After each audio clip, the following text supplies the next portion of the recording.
What's going on, everybody? Welcome to another edition of the Talking to the Law Benfica Podcast, episode number 182.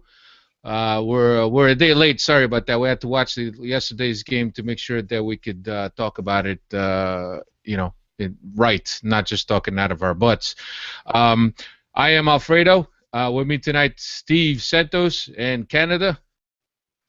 Joined by Mr. George, I can't remember your last name. George Duarte. George Duarte, also known as Negative George. Absolutely. Happy to be here.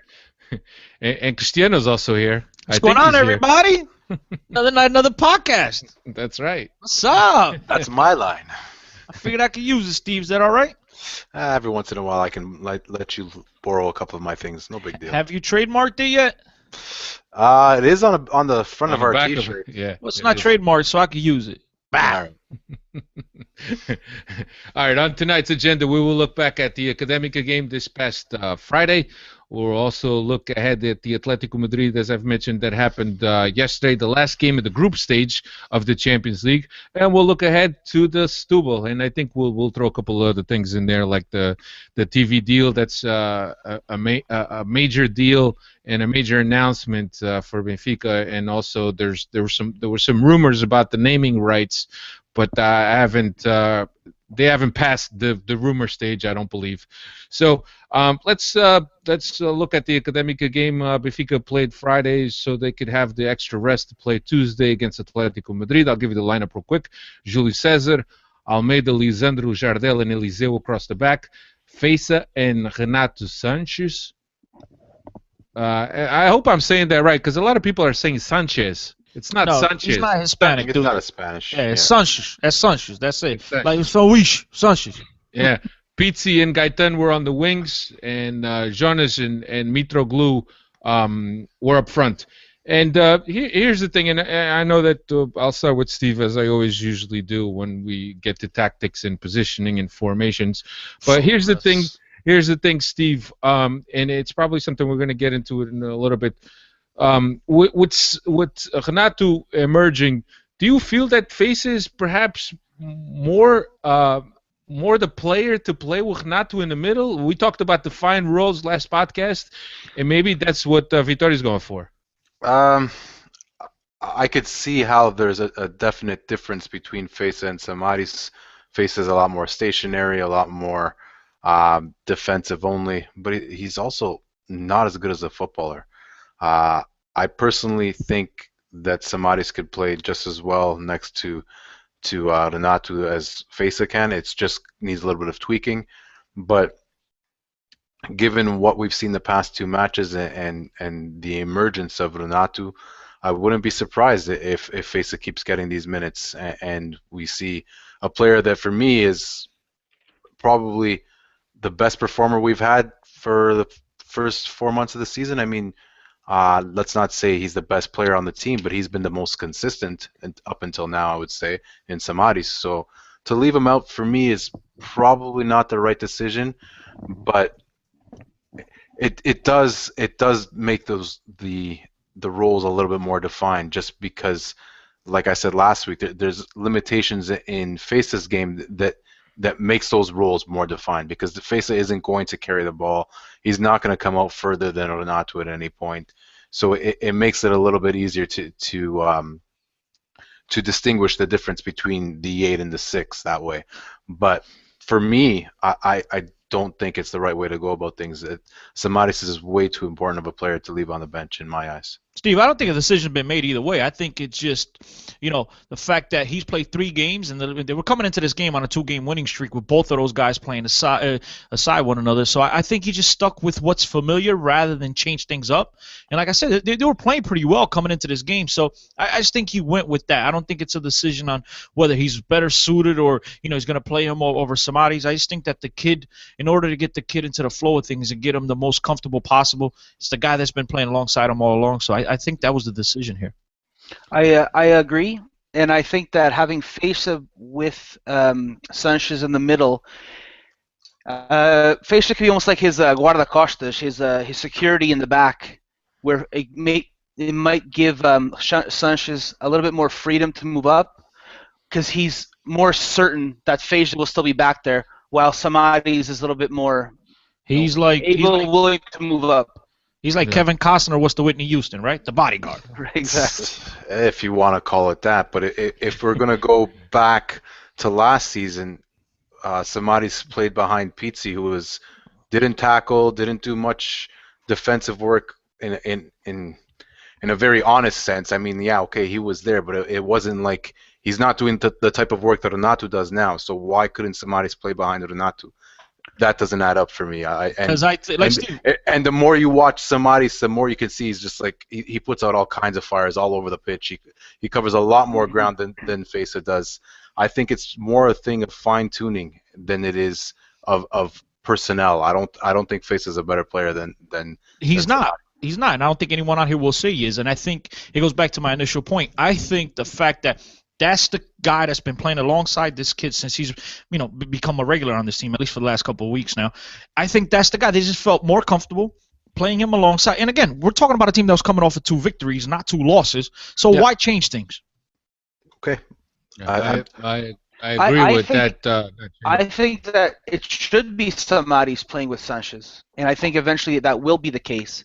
But I think considering Sanchez's lack of experience, to just make it a little bit simpler for him, because as you said, Steve, Samaris will put out fires in a lot more areas of the field than Feza, and if Samaris does move out, then that's an extra responsibility that Sanches has to take on of making sure he's covering for him as well. While with Feza more in that, that middle in front of the defense, it's one less thing he has to worry about.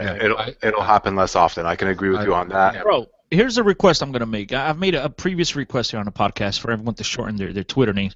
And I'm going to make another request here because it seems that all of us, and again, I'm not singling any one of you guys out, but we've all had this problem so far in trying to pronounce Renato Sanches' name, right? Because a lot of us call Sanchez, and then when we Americanize, it sounds once again Sanchez. So I'm going to make a request. How about we just call him Renato? Single name, nice and easy. We all know who the hell we're talking about. We're talking about Renato the Predator. That's, you want to call Renato the Predator, that dude just should go by one name. There's no need for Sanchez. Chief Keef. Yeah, bro, Chief Keef. No digas isso, man, because if people go Google his rap songs, they'll be disappointed. No digas isso. Yeah, I agree. I've adopted that too. I'm going to call him Renato just because, I don't want to mispronounce Sanchez. But I'll call him Renato because it seems a lot easier and a little bit more familiar, I believe. But I think that the thing with Fesa, I think that he's a lot more disciplined in that area of the field.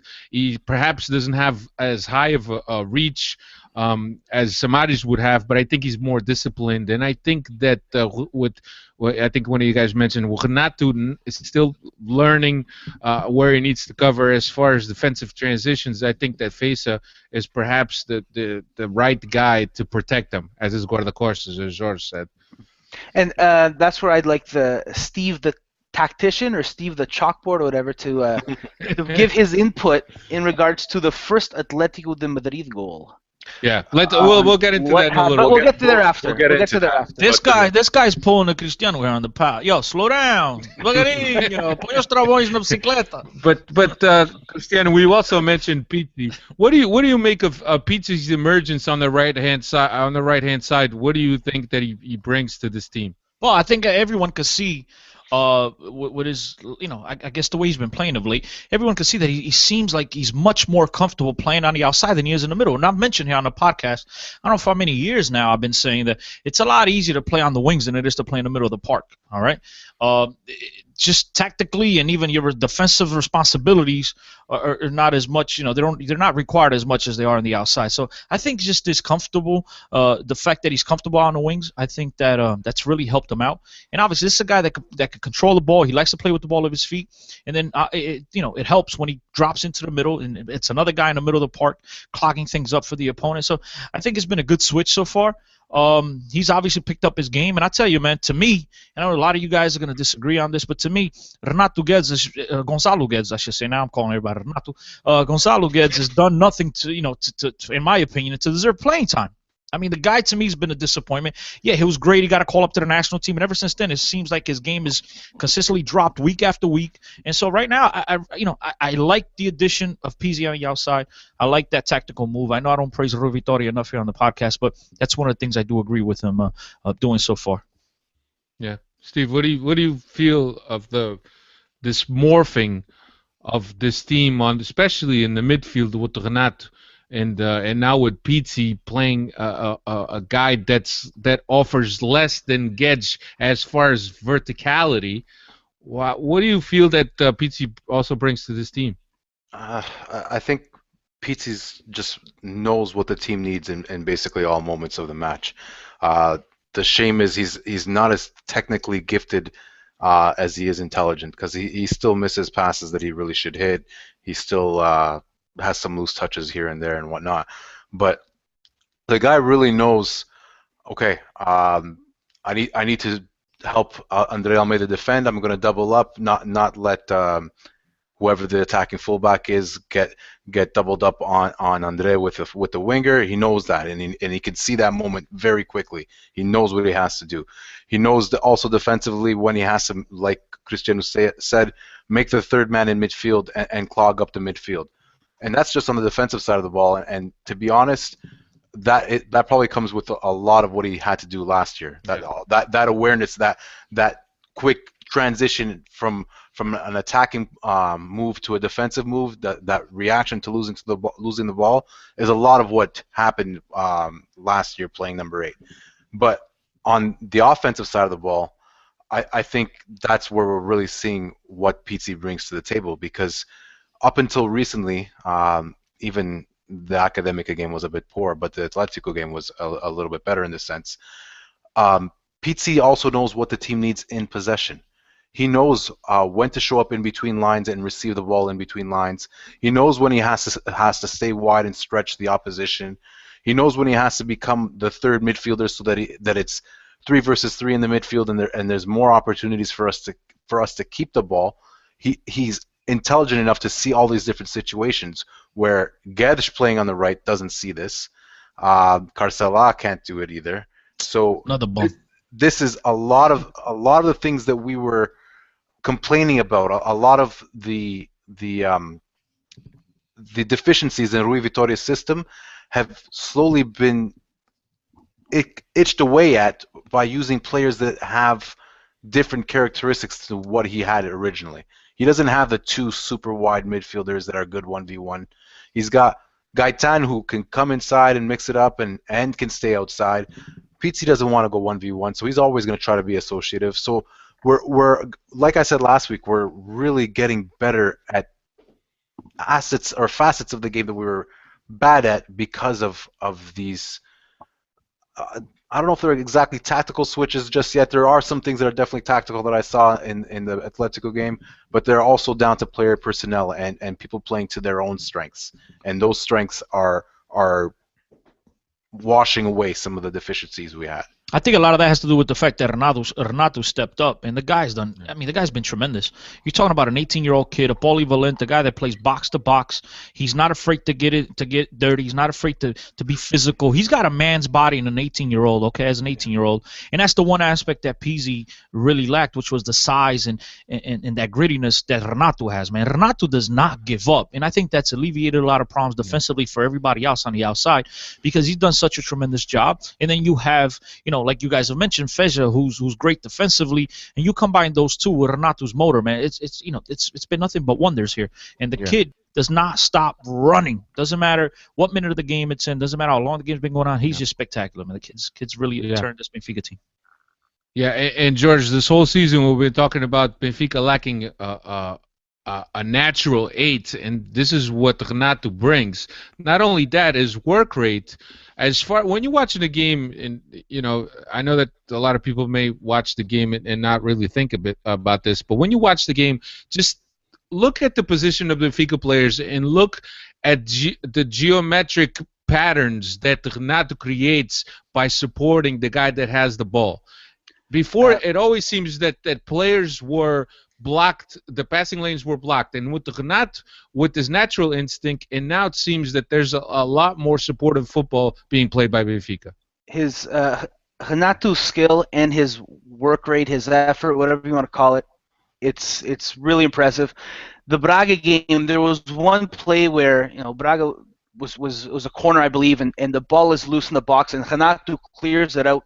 He's near this penalty spot, and the ball is hoofed to midfield, and the Braga defender is waiting for it. And who's the first guy there to pressure? It was Renato.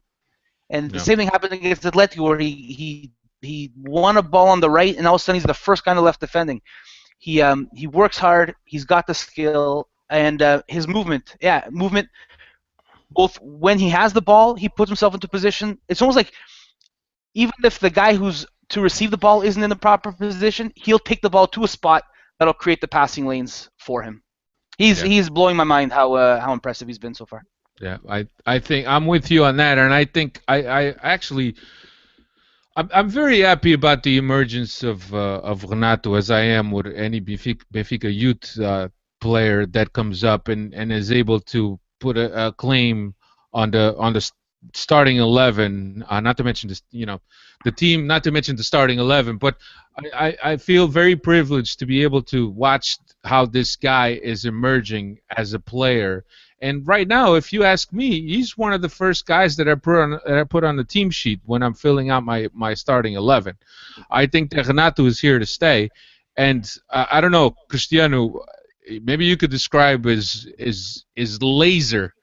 He smoked that ball on the Benfica's third goal. That was a bomba against Academica, man. You could tell my man had been lining that up for a while. He had taken his chances on goal, but to me, that took a lot of guts and balls from an 18-year-old, bro, and he hit it on on the laces, like people like to say. He hit it perfectly. I don't think he could have hit it any better.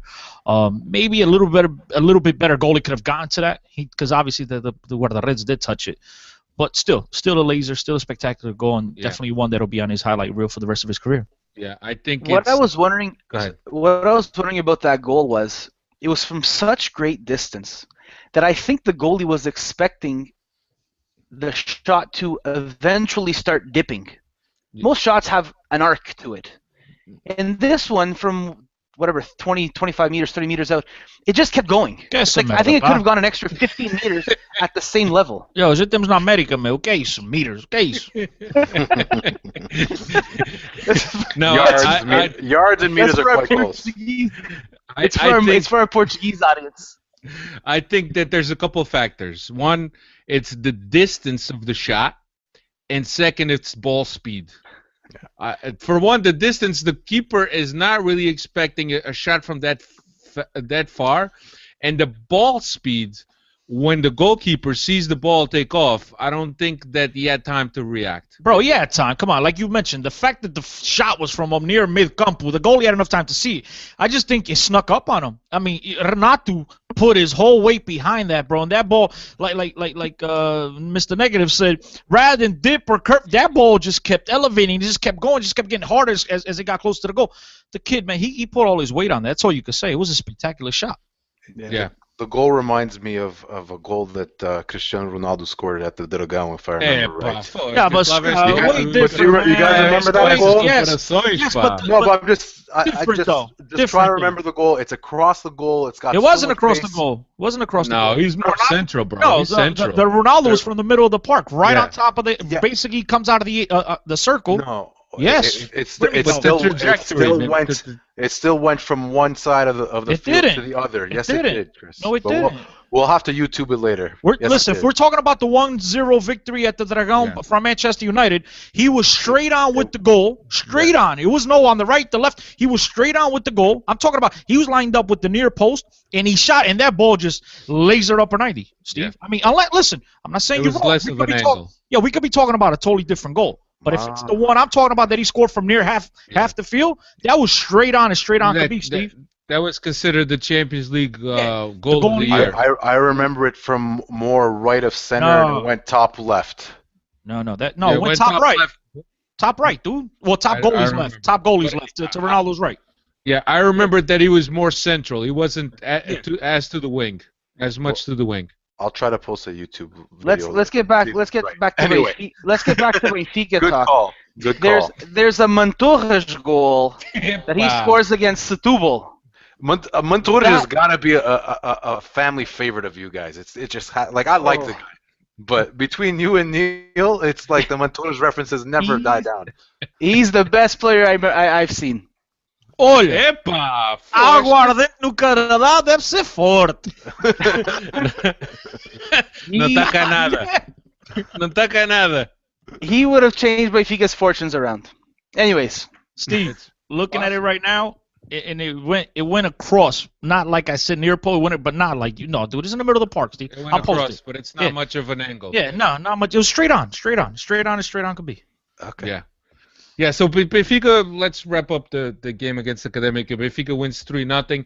It wasn't a dominating performance. I don't think Academica was that great. Obviously, they're in the second to last place.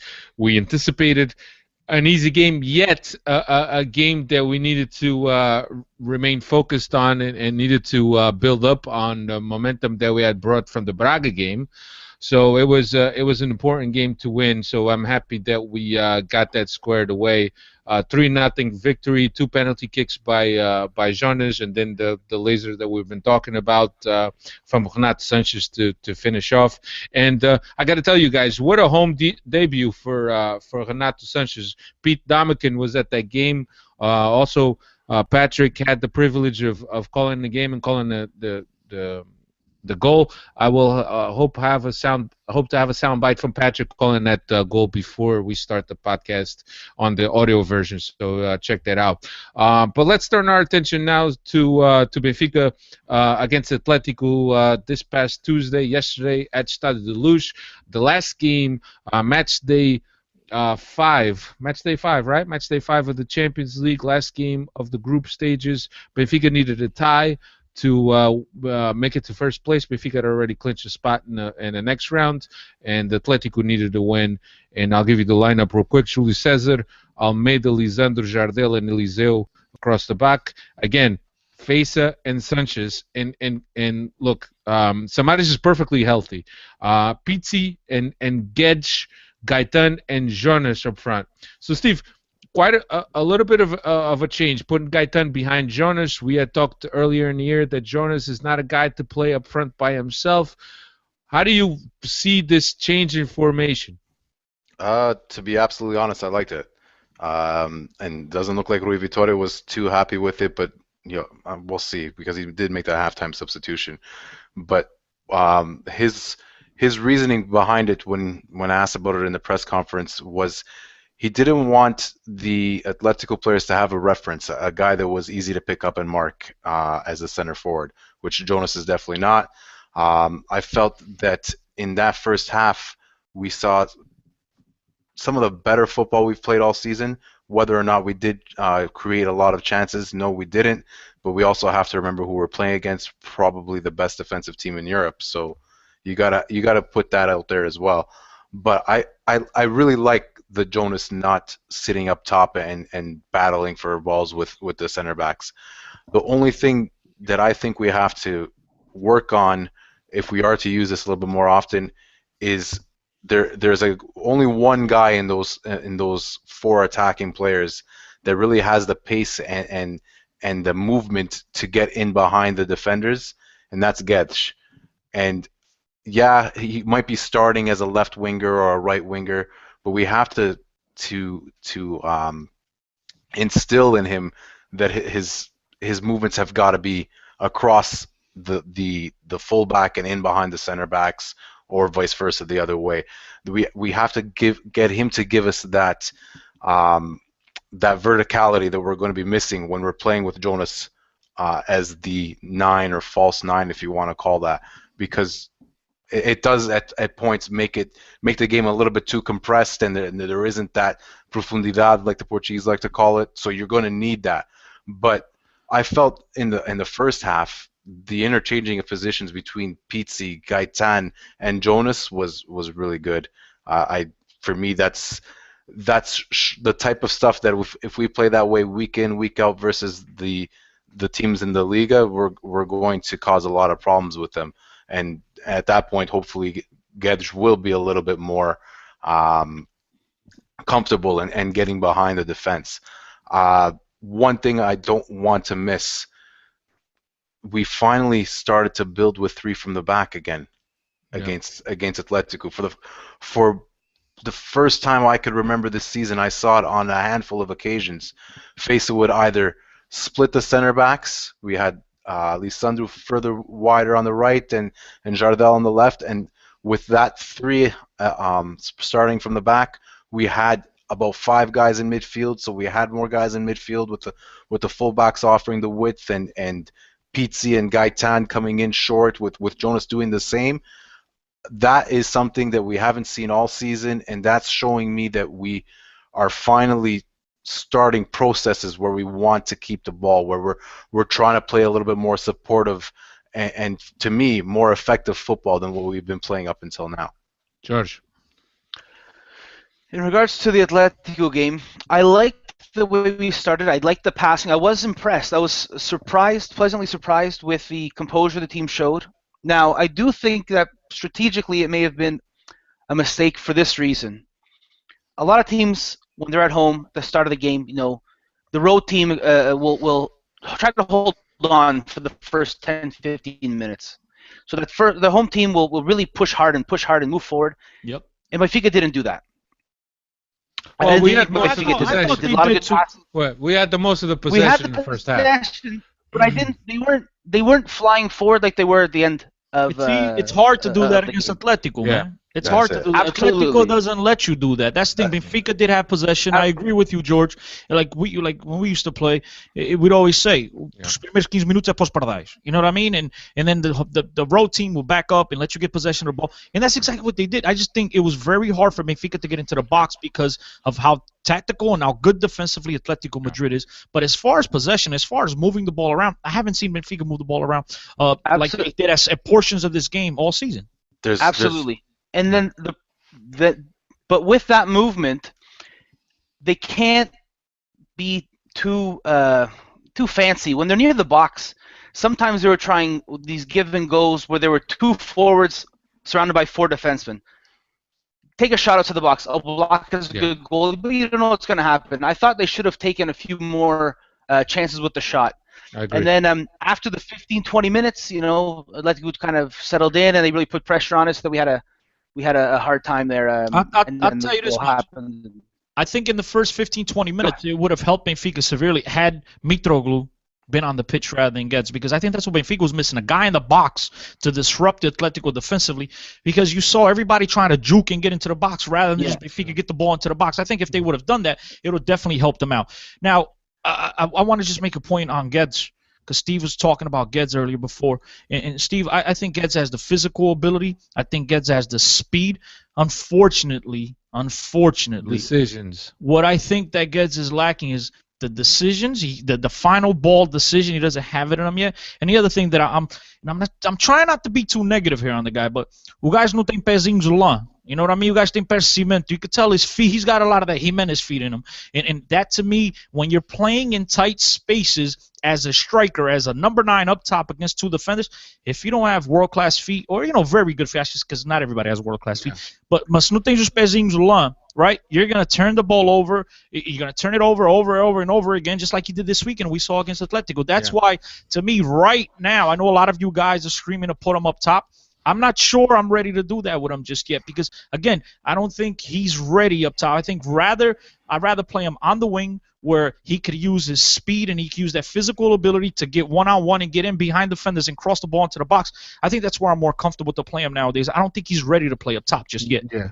Chris, let me just jump in real quick, Steve. Chris, I think that Guedes has the technical skills. I just think that there's a certain anxiety to Guedes' game, where he tries to do too much at a time. He still doesn't know where the best decision is.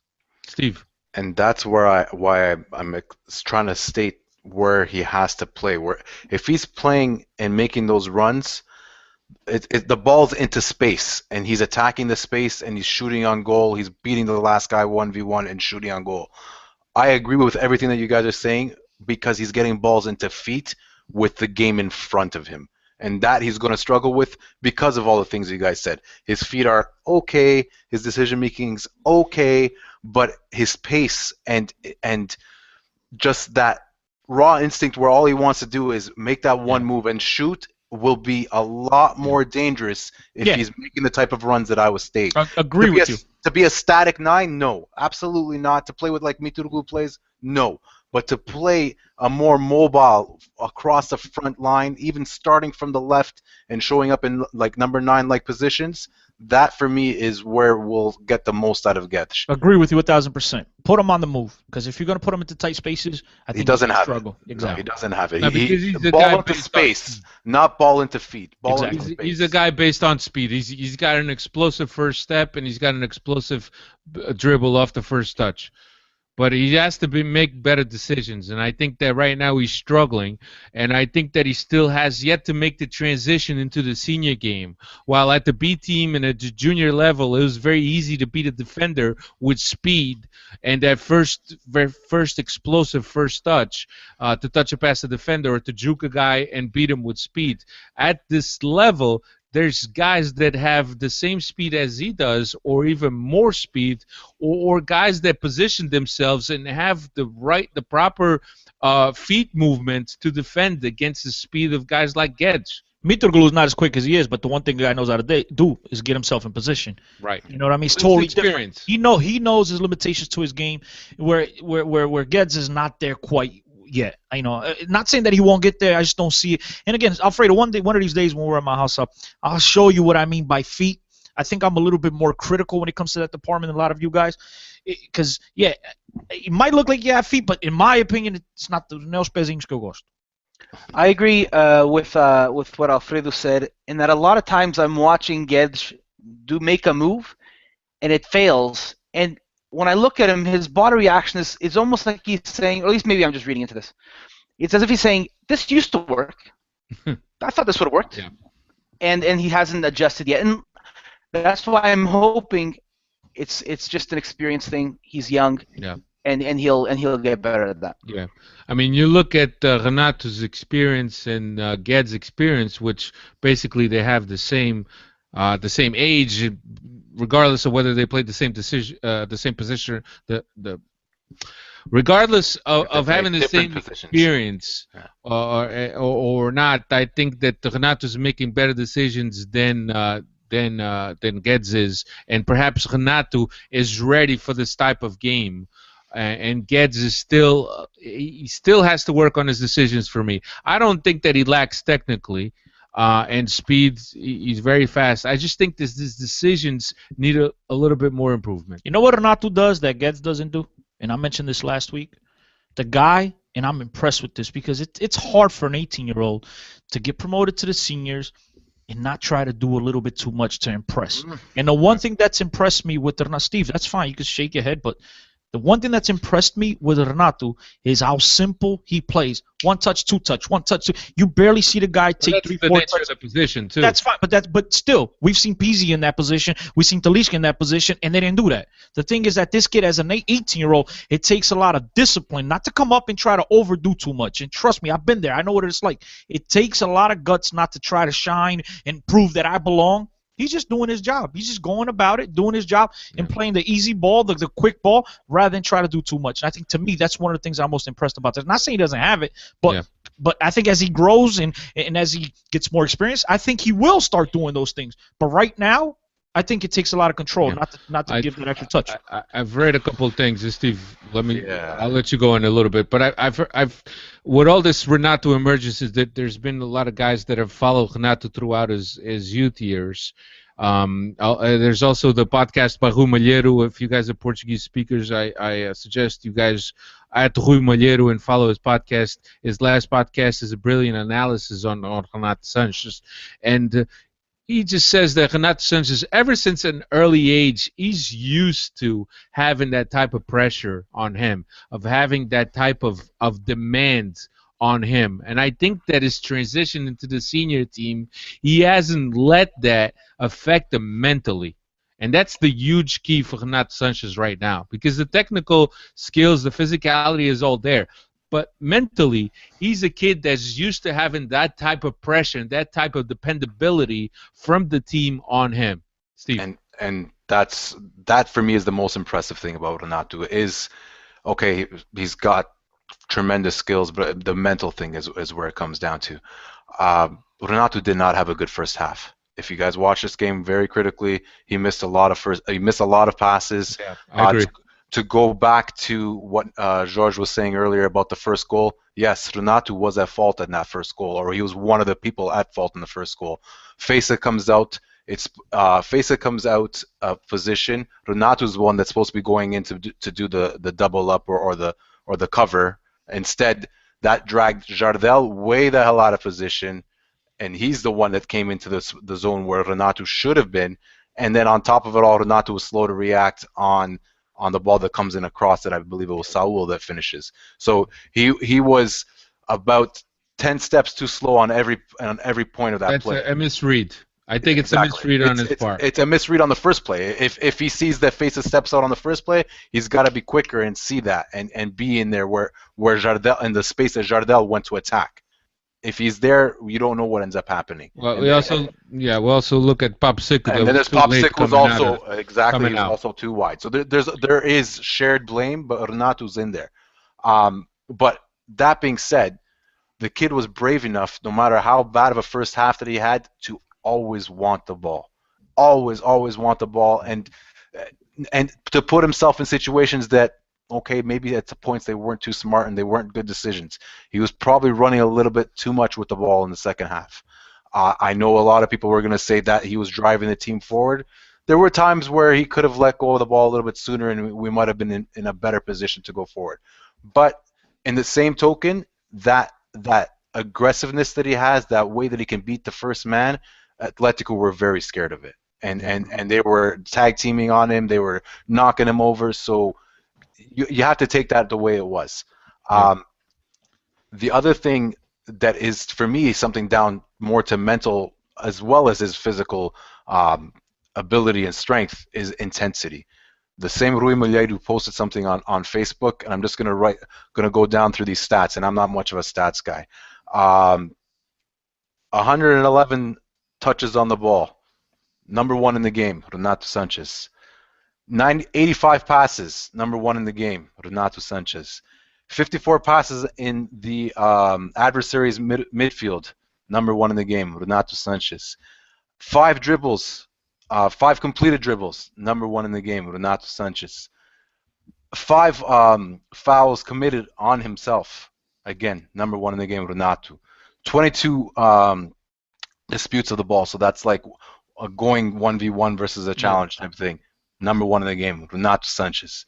15 recuperations. He won the ball back 15 times. Number one in the game, Renato. 5 times did he win the ball in a 1v1 battle. They call it um zarm in Portuguese. So that's like... That's a tackle. It's a tackle, but kind of like... I'm thinking it's more of like a 1v1 play. And a turnover, creating a turnover by himself. He was the second on that. I'm not sure who was first. If that's not intensity, what is, man? Those are some phenomenal numbers from a kid playing his first home game in the Champions League against one of the more intense sides of Europe. I mean, Atletico, if they're anything, they are a very intense team. So that's impressive. Yeah. Even against the Academica, I think that at one point it just seems that he's playing at a different speed than everybody else. I think there was one point that Benfica is going on a transition, on offensive transition. He actually runs into the referee. He almost knocks the referee down as he was running out to join the transition. If Carcella and Tarat play with half of his intensity, they'd be world-class players. Absolutely.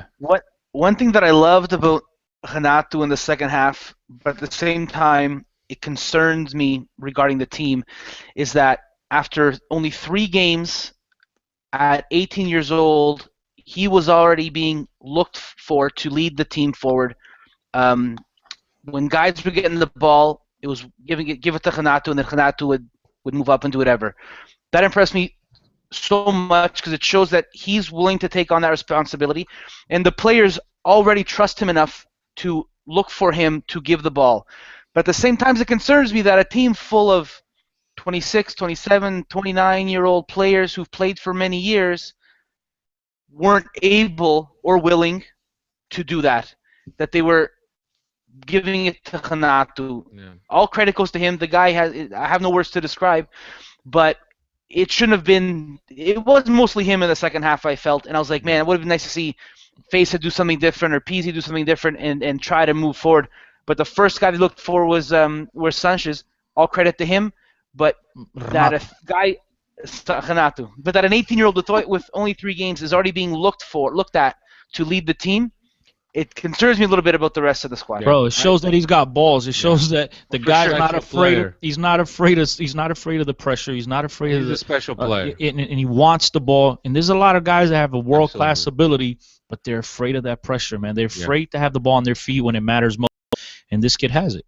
Yeah, he's a special player, but I understand what you're saying, George. The fact that, out of all these guys that we have in the squad, that it's this 18-year-old that came from the juniors. He's still a junior. That we're actually looking for him to change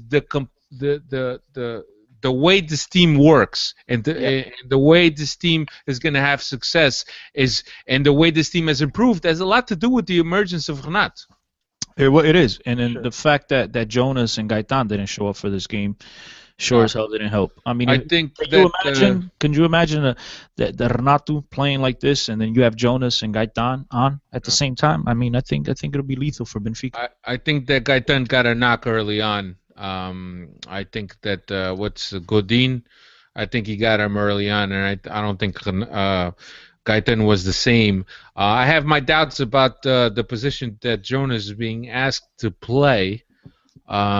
So Steve likes it. I like it. Steve I like it, but it needs some tweaking in front of him. I don't know if that's where he's most productive. I think he needs someone. He's shown over and over. He needs a guy like Lima, even Mitroglou, Jimenez. He needs a guy up top with him doing the dirty work and just let him play free. I think if you give him an assignment, he's not the same player. I thought he was pretty free in the first half, but I just don't think he had the guy in front of him, like you were saying, not necessarily doing the dirty work, but making options in front of him is what we're needing. But he's great at finding the space between our opponent's midfield and defense to get that pass. The problem is that since he was the head guy, he'd go back. If he got that ball, there's no one there. Mm-hmm. And then they try the 1-2s, and then the defense shuts it down, and it didn't work on Tuesday. And by the way, something else I want to throw up there. Can't wait till Semedo comes back because I'm tired of seeing Andre Almeida on the field, guys.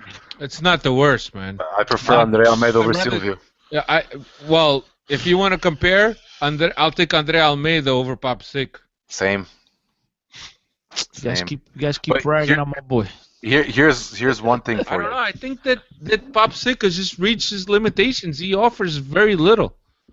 Let's just look at something else where we got a new guy in there, Lisandro. I thought he was phenomenal. I think he's been great. Versus Atletico, he was phenomenal. He was man of the match for Bola. I mean, I think he's been great. Impressive.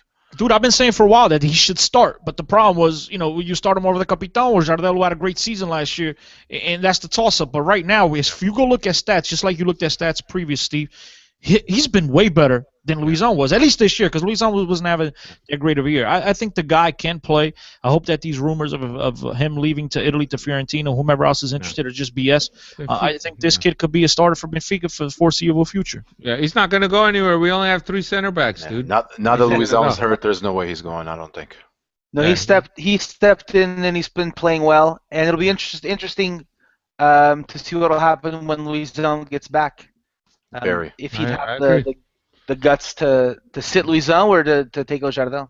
Yeah, I agree. So just wrapping up the game real quick. So Atletico actually scores in the 33rd minute. So a crucial moment in a game, if you want to call it, the last 15 minutes of the half. It's always good to go into the locker room with that lead, and then they score the second goal in another crucial time of the game, the first 15 minutes of the second half. Rui Vitória makes a couple changes, and Mitroglou comes in for Guedes. We see the complexion of Benfica coming on the attack, wanting to get the result. But I think that 2-0 was a little. That goal was a little soft. I think we could have done better defensively. I looked at it a few times, and the first couple times I read that, I read it the same way you did.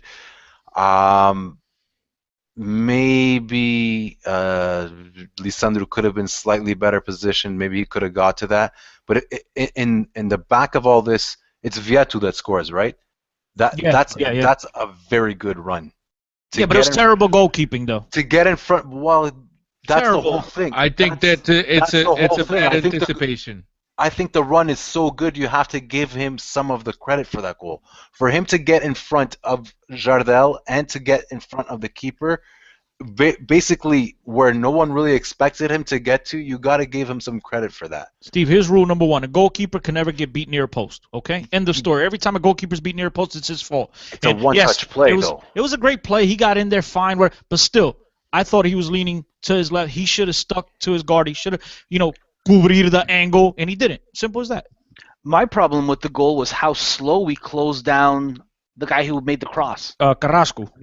Yeah, like the ball went, and it I don't know if it was Almeida. No, that's Almeida. It was they just dropped back slow, and he had the ball somewhat near the sideline, but they went right into the box, and they just gave him way too much time. Now it was a through ball, and he was beat, but I would have liked to see them close down a little faster. That dude Give him so Carrasco. much time, he put it in the ball.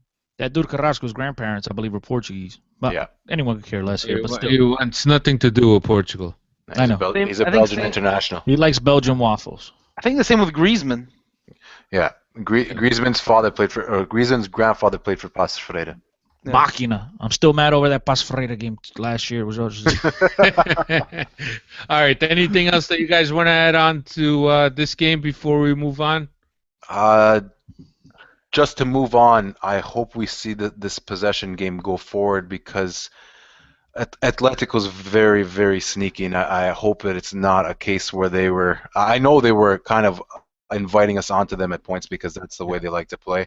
I just hope that we could recreate that type of football against different teams that line up and have different intentions, because Atletico is the type of team that likes to make you believe that you have control in the match, and the moment that you do have that, they'll hit you on the counter with a very good supportive counterattack and get the type of goals that they did. So I want to see us continue playing this way. Yeah. Are we going to have another chance to say what we feel, what we think before we finish off this pod, or are you going to... About what? Anything. Let's just like you asked. Anything else you guys want to add, or we're going to have another chance later on in the pod to add what we want? Because it might be a little bit too early for me to add what I want. No, in regards to the game. Então, esquece do jogo. Game, listen. Well, sorry, one more thing regarding the game. Cristiano mentioned Jimenez's feet, the problems with his feet. Unfortunately, he had a bit of a problem with his head, or else it would have been 2-2. Jesus. I think that maybe if we had another 5-10 minutes, Great point. 5-10 minutes, we could have tied that game because we were on top of them. We just ran out of time. Yeah. And Atletico were scared at the end. They were wasting every bit of time they could. They were scared, definitely. And Carcela needs to sit his ass on the bench. I'm tired of watching him play. I don't care if he scores in the Taça de Cerveja. I don't care. The dude's got I don't think he was that bad, to be honest with you. I don't think he was good neither. Get guys fish. I think he set the cross in for Jimenez's head. Yeah.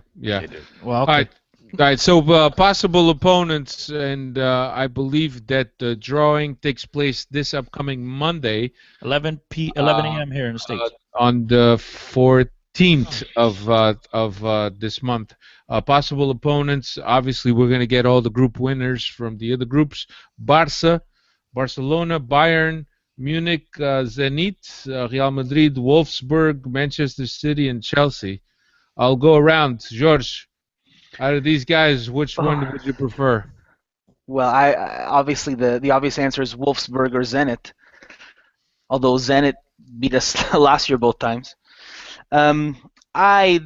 Right now, the likelihood of, unfortunately, this is the negative George coming through, the likelihood of Benfica beating any of the big clubs, the Tubarões as they call them, except for Chelsea. Who knows what Chelsea's going to do? But I would like to see Chelsea or Wolfsburg or Zenit. Yeah. If we want to think, if we're thinking of how Benfica's best chance to go through. Steve. To be brutally honest, it doesn't really matter. No. At this point, Benfica has reached the objective that they needed to get to, is make it to the 16th, to the round of 16. Yeah, you can as much as you want, Chris, but the squad that we have, we can't aspire to be beating the teams that are here and really expect it. I think if we play Wolfsburg, there's going to be too much belief that we could come up with something, even though I've seen very little And of they're Wolfsburg. a really good team. And that's what I'm going to say. And I've seen very little of Wolfsburg, but it's just because of the name. My personal preference would be versus Chelsea because of all the teams left of the team I dislike the most. Well, maybe Real Madrid would be worse, but Cristiano. All right, check this out. I posted this up on Twitter earlier. Now, don't ask me how the hell they came up with these odds and these percentages. I just know that someone did it, Mr. Cheap, and he's known for statistics. That's all he's known about. And he posted it up, and so I'll read them out to you guys. Real Madrid, there's a 13.167% chance. Same for Barcelona. There's a 14.167% chance against Bayern Munich. A 16.583% chance against Chelsea. Obviously, Atletico Madrid being 0 because they're first in our group. We cannot play them. A 13.167% chance against Zenit. Man City, same chances as Chelsea with the 16.583. And then Wolfsburg at 13. So the two favorites, according to these odds and these percentages, are the two English teams, Chelsea and Man City. If you'd ask me who I would like to face, it's really tough not to pick Zenit because I would love revenge and against that Portista that's running around over there and smacking everybody in Russia. I would love to get my chances at him. But due to the fact that this team has really dropped off, and again, they can still pick things up and turn around. We're still a couple months away from this matchup actually taking place. But due to the fact I've also seen them just lose to shit teams in the EPL, I would love to take my crack at Chelsea. A revenge for the Europa League final a couple years ago. A revenge, our chance to shut up Mourinho and Diego Costa, who I can't stand. A chance to see Matic come back and play style. The loser, it's always wonderful to see him play. So that's the team I would like Benfica to face because I do think that Benfica has a really, really good chance at beating this team. I think it's a lot higher than a 50-50 chance here. Yeah, but Cristiano, those percentages that you mentioned, those are the percentages that Benfica has of drawing those teams? Yes. And That's again, ridiculous. How can you come up with that? That's freaking random. that's why you weren't supposed to ask him because Mr. I thought I asked that. Exactly. I thought I stated Mr. that. Chip is very reputable, and I'll give you that, Chris. That's ridiculous. He's one of the best stats guys on Twitter. It is ridiculous because I still don't understand how he comes up with it. They put 7 balls in a freaking in a little what do you call it? A little tank, a little tank. Yeah, a little bowl, a little fish tank, right? With the little goldfish running around, and you. How do you get those percentages? But, again, I thought I started off, Steven, thank you for backing me up. I started off very clearly, said, don't ask me how. I don't know how. I just know that Mr. Cheap, a guy who's known for this is what he does. Okay, very reputable guy on Twitter and all over the world because he does more work than just Twitter. That's the percentages he came up with, so I'm not going to argue it. Yeah, for me, I think I'm with Steve. Regardless of who we get, I much rather we get somebody really, really strong that we could just go out. That's Maluk, man. You guys have you guys watched Chelsea? Because here's the thing with me. I think that we're gonna get a big boost come January with the return of Semedo, with the return of Salvio. Hopefully, those guys. It's been reported that they're now training at the Seychelles pitch. They're still limited. They're not training with the rest of the team, but they're doing limited work at the Seychelles pitch, which is good news. That means that they're probably maybe 2 to 3 weeks away. So I think we're going to get a big boost, and I think that if we get a game that's accessible to us and that we're going to make it through to the next round, I think it's just going to be a hindrance on our focus on the league, which is something that we need to focus right now. I really don't want to finish third, to be honest with you. Bro, but what's finishing third have anything to do with a matchup against a beatable team in the Champions League? But I think that if you go out, then you have chances of preparing for the or settling for the rest of the championship. Já estão fora da Taça de Portugal, so that's a week in between that everybody, when they get to play, they get to rest.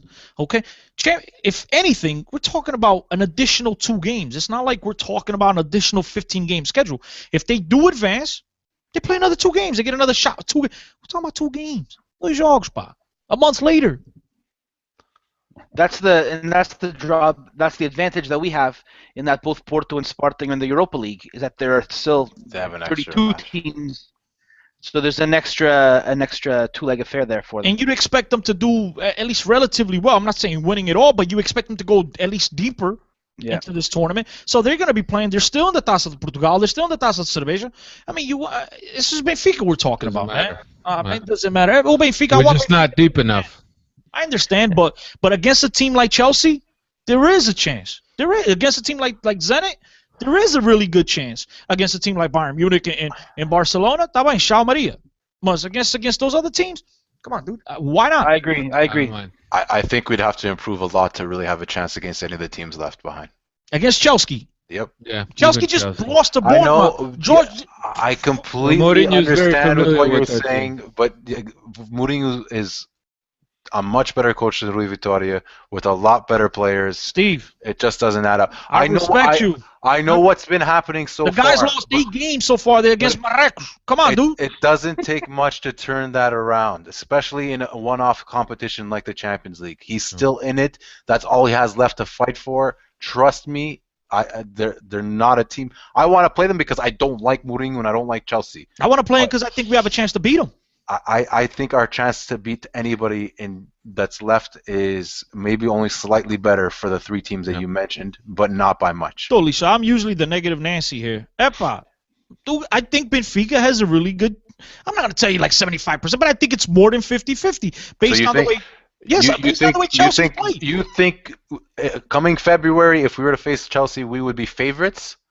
No, I didn't say favorites. I think that there's a chance. 60-40 means that we're favorites, isn't it? Did you hear me say 60-40? What's 50-50 then? 50-50 is 50-50. Olha. So, What, okay, 50-50 so you're going to is go 60-40. 50 to 48? Okay, but wait, you asked 50-50. I said, Okay. listen, I think they're Okay. 50. I think if they go into that game, again, it's still in February. Mourinho might as well be fired by then. We don't know. We don't know. So could Rui Vitória. But that being said, I do think that Benfica possess a better football and better players than these crap teams that Chelsea have lost to.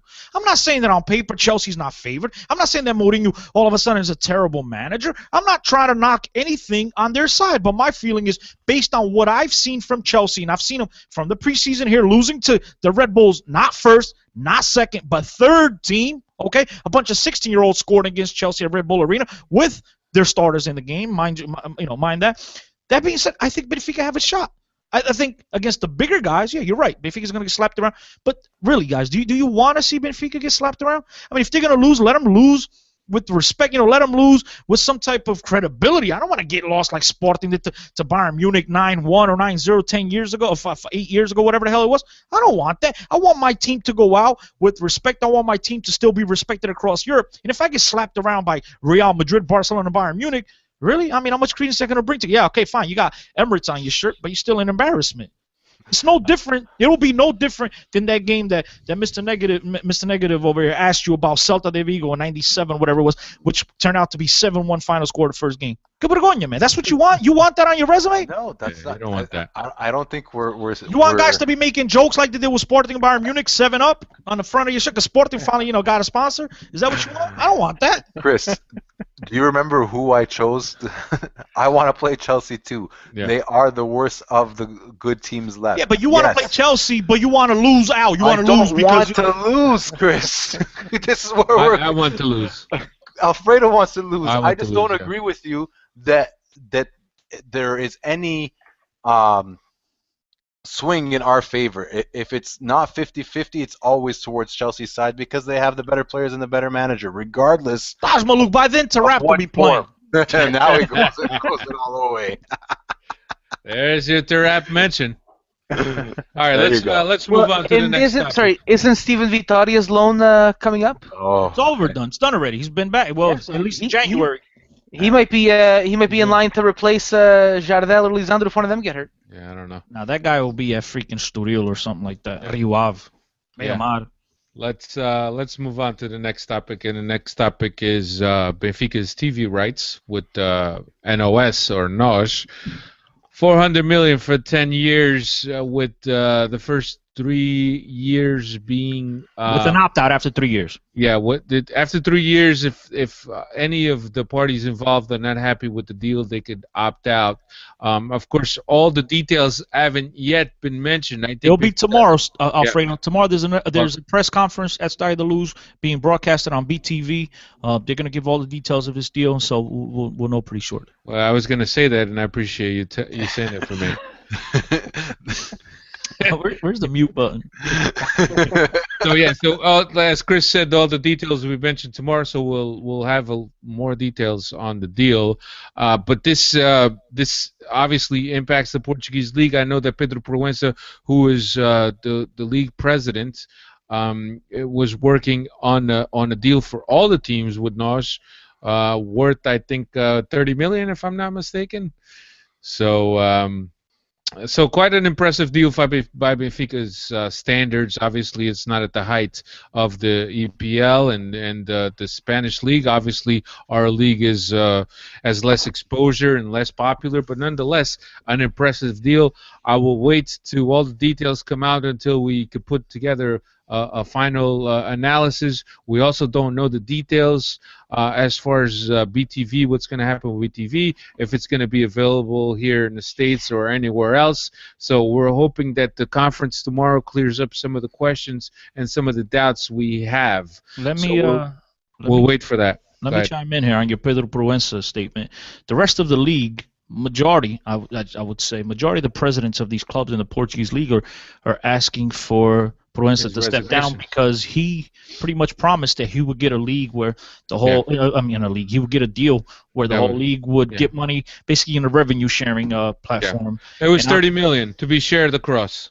30 million to be shared across all 16 teams. Yep. That was the deal.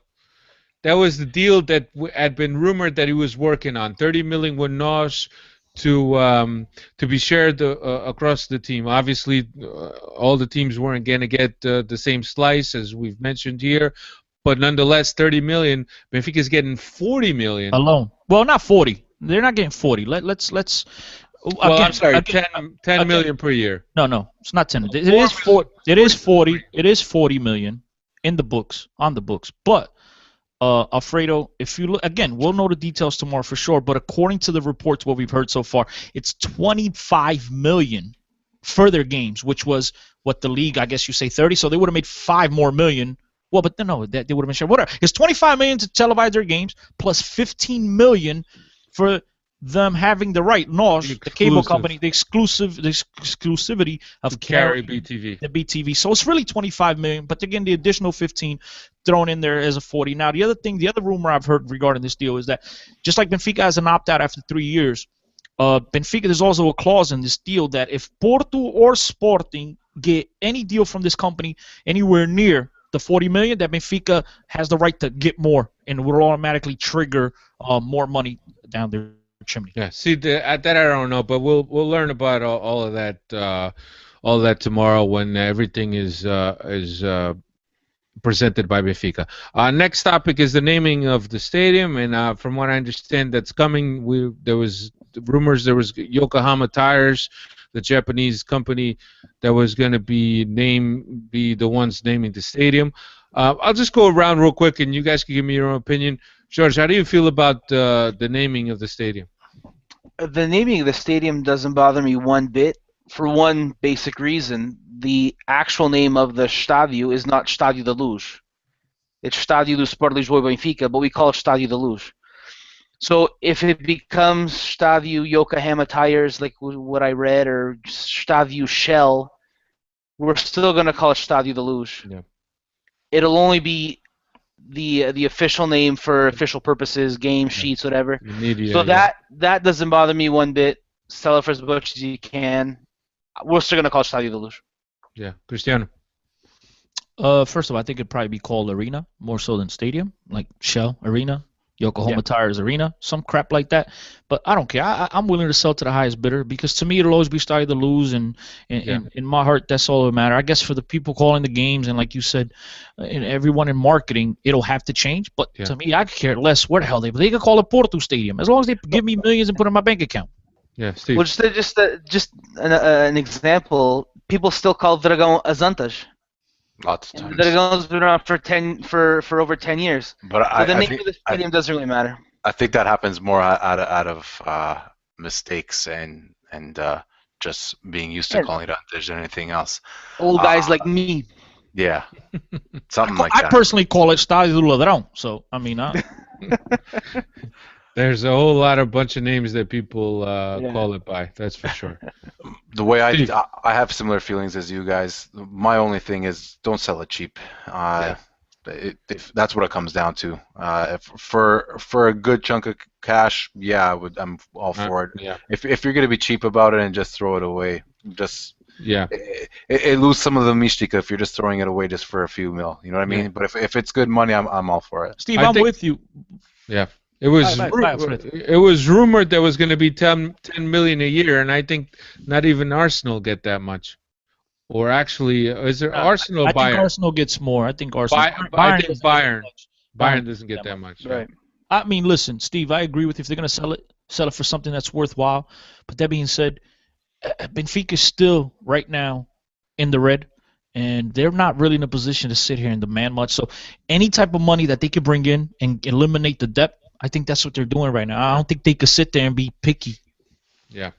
All right, let's start getting in the final stretch here. We play Setúbal upcoming this Saturday, 8:45 local at the Estádio do Bonfim in Setúbal. Setúbal is currently 6th, 4 wins, 6 ties, 2 losses. At home, they only have 1 win and 5 ties. The last 5 games that Benfica has played at the Bonfim, they have won all 5 and have outscored Setúbal 17-1. Difficult game for Benfica, Steve. We need to keep progressing as a team, progressing in our evolution. I think this team and Setúbal is just another game that we must win, and we need to show some improvement. For sure. You've basically said everything that I would ever want to say about this kind of match, but going to Setúbal, it's close to Lisboa. There's going to be a lot of Benfica fans, probably more than Setúbal fans, just like everywhere else in the country. That's a pretty good showing for Setúbal to be in 6th place. They have that one guy, Suk, who played for, I think it was Marítimo a few years back, and something like that. And Suk me. Preferably me than you, but anyway, Jorge Jesus had some good words for the guy. He's a physical center forward, but regardless, it's the type of game that we're expected to win, and we have to win. So we'll see what happens there. But yeah, my whole thing is to keep seeing this progression of some good football from the Atletico match. I want to see more of us wanting the ball, more of us trying to keep the ball instead of the hoofs across the field and inviting 1v1 situations. I don't think that's the way forward, and that's the way that we will be successful if we are to be successful. Yeah, George, what's your feelings on the game? Must-win game, obviously. Must win. I was going to say that Setúbal away was usually a tough matchup, but with those statistics. But those are Jorge Jesus statistics. Traditionally, other than with Jorge Jesus, it's been a somewhat of a tricky place for us to play. It's going to be the typical game where, as Steve said, we're going to have the fan support. We have the responsibility to win. If we win 4-5-0, unfortunately, Cristiano won't give any credit. By the way, sabes que Setúbal é a terra do Steve e minha, caralho. Essa terra. Adopted for me anyway. Well, I guess it's more mine than yours, but still, é nossa terra, Steve. What I want to see out of it is good football, good passing, continued development from Renato, and which striker is going to eventually take on take the mantle, Mitroglou or Jimenez, get them a good string of games, get their confidence up, and see if the goal scoring can pick up from that spot. Yeah. Cristiano. Eu quero ver o Tarapta jogar. That's it. That's all I want to see. Hey, Chris, did you see that corner he took over the weekend? What? See that? Like, that's how good the guy is. That's breaking news. I mean, think how many players have. Look, we love Di Maria, but Di Maria, till this day, Can't take get a the ball. corner. Can't get the ball across. Can't get the ball across the first defender. I don't care where the free kick is at. We see that with plenty of guys. You and I have talked about this on and off, Fredo, of how bad these guys are at free kicks, of beating the first defender. So what? He made a mistake. So what? Actually, I gotta give him a lot of credit, and Benfica should thank him because they had me tuning in to watching the Benfica game. I think it's the first time ever. Benfica B game. Well, yeah, thank you, Steve. That's why we're partners. First time I ever watched a Benfica B game. There's some listening now that might think I never watched a regular Benfica game. By the way, I talk at times. But believe it or not, first time I watched a Benfica B game. Chris, any players that stood out to you that you didn't know? The one thing, bless you, my man's got a set of wheels on him. And that's about it. Sandizinho, whatever his name is. Sansadino, coitadinho. Guys, dude, they play the ball to Clesiu on the right wing, and they look like two Formula One cars. Bam! They just crashed into one. Like, come on, dude, one of you guys got to see this. Yeah, I mean, really not that impressed with what I've seen. I expected better from Nuno Santos, to be honest with you. He missed a wide open net after Sansadino, got in the box and tried to go around the goalkeeper, which I thought that goalkeeper was garbage anyway. But yeah, he missed a wide open net, and then he scores on a free kick 2 minutes later to shut me up. But really not that impressed with anybody else. The defenders, the defense, the Sportingistas were getting through them like a hot butter knife on a nice piece of butter.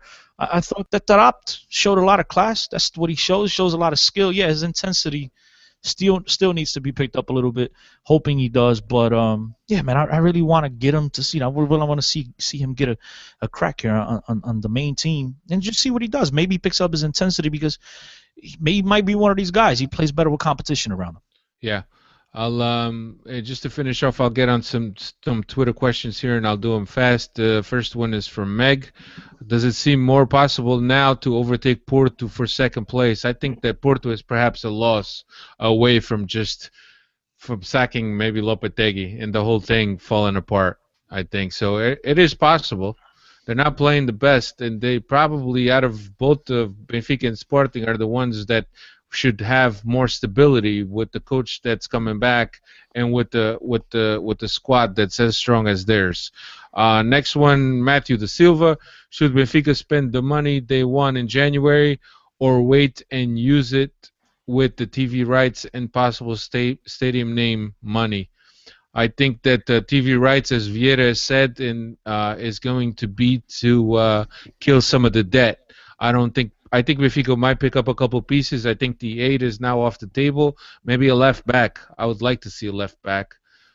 So we'll see what happens. When will Salvio and Nelson return to the team, and what changes do you think will happen to the lineup? Late January. Oh yeah, we're thinking January. We'll see. I think it all depends how the team progresses from now until then. I think that if the team is playing right, I think that we might see Salvio, and Nelson obviously in a lineup. I think Nelson is a no-brainer. Salvio, I don't know. I think he'll be brought in slowly because it was a knee injury. Same thing as Nelson, but Nelson's not a ligaments injury. But I think that both of those guys will be featured. I'm not sure how it will affect the team. Let's see. What else we got here? You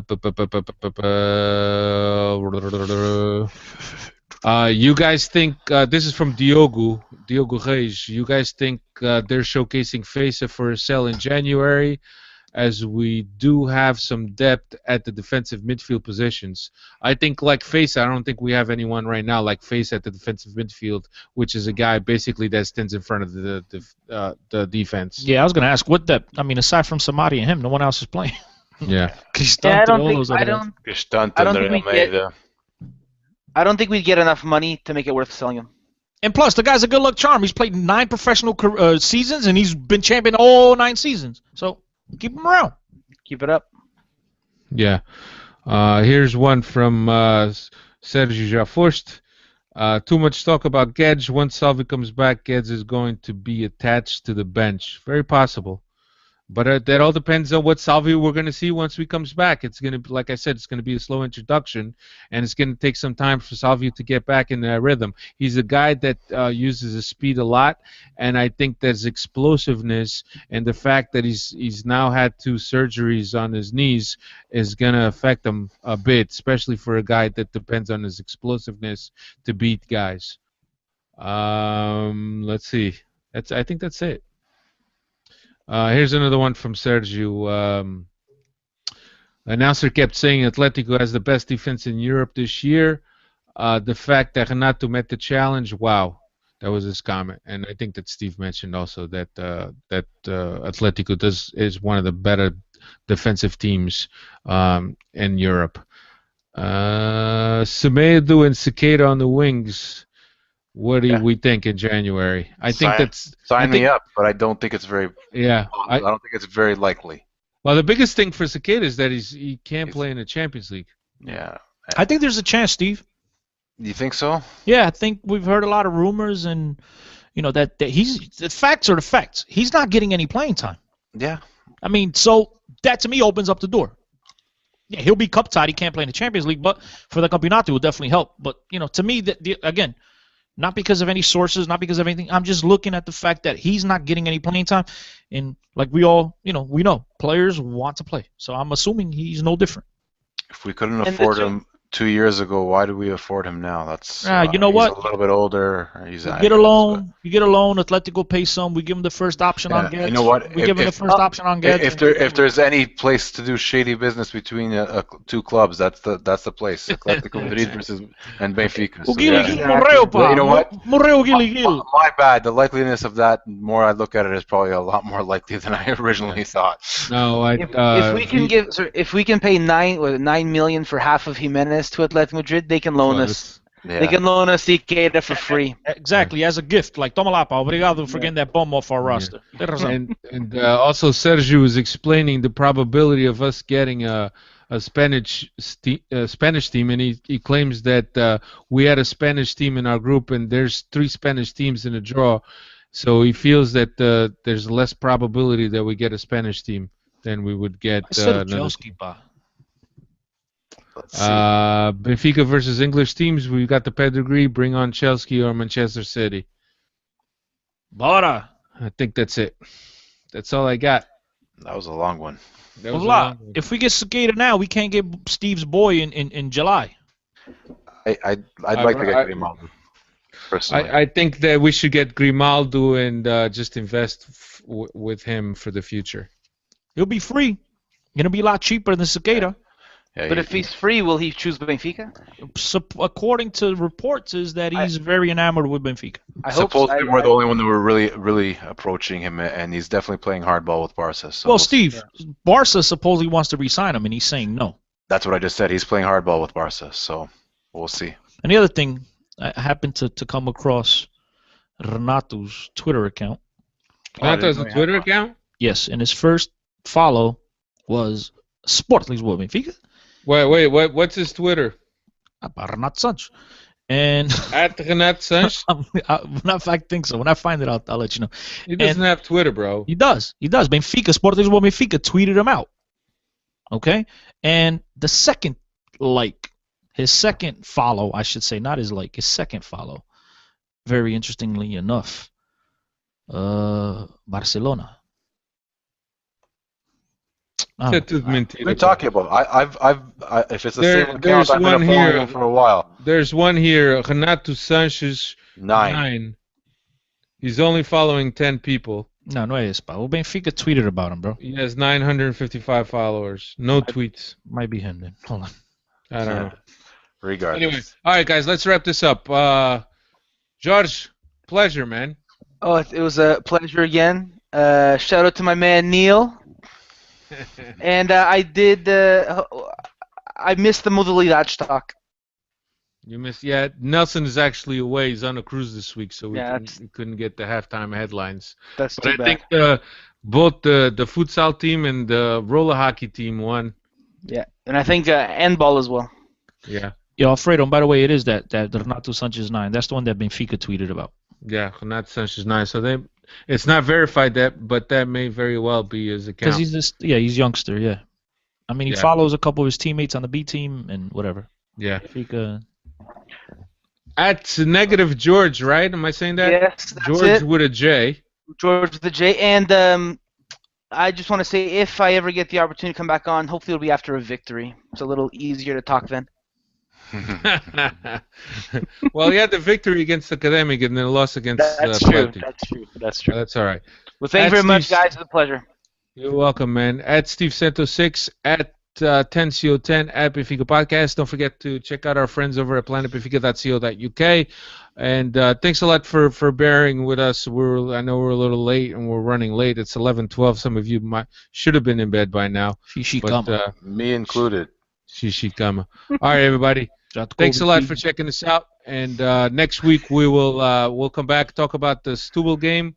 We'll also discuss the TV rights announcement and look ahead to the team we're playing next, which I don't know who it is.